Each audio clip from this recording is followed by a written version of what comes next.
Pemirsa, PLN Unit Induk Wilayah Sulu Tenggo sosialisasikan berbagai layanan kelistrikan terbaru, di antaranya PLN Mobile Pilot Project konversi kompor induksi hingga layanan kemitraan stasiun pengisian kendaraan listrik umum.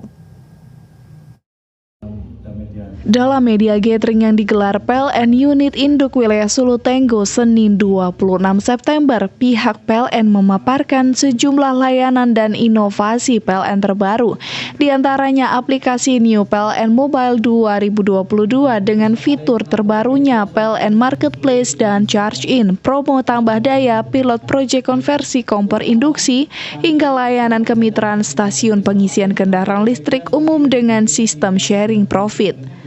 PLN juga mengklaim penggunaan kompor induksi alias kompor listrik lebih hemat dari kompor gas. Kalau LPG itu 1 kg itu sama dengan 7,19 kWh di kompor induksi. Nah, kalau dikilogramkan harga ecerannya itu 6.500 ya di konsumen. Kalau di kita 4.530. Next Mas Andre. Nah, ini mungkin ongkos LPG plus ongkos listrik perbandingannya ya. Bisa dilihat.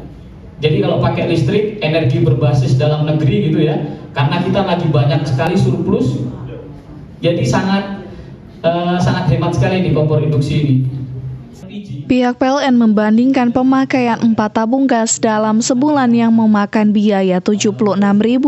Jika menggunakan listrik hanya memerlukan biaya Rp54.400, yang artinya lebih hemat hampir 30%.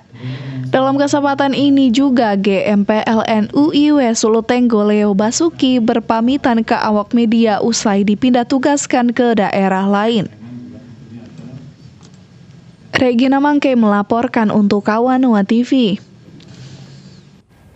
Berbagai informasi akan kami hadirkan usai jeda, tetaplah bersama kami.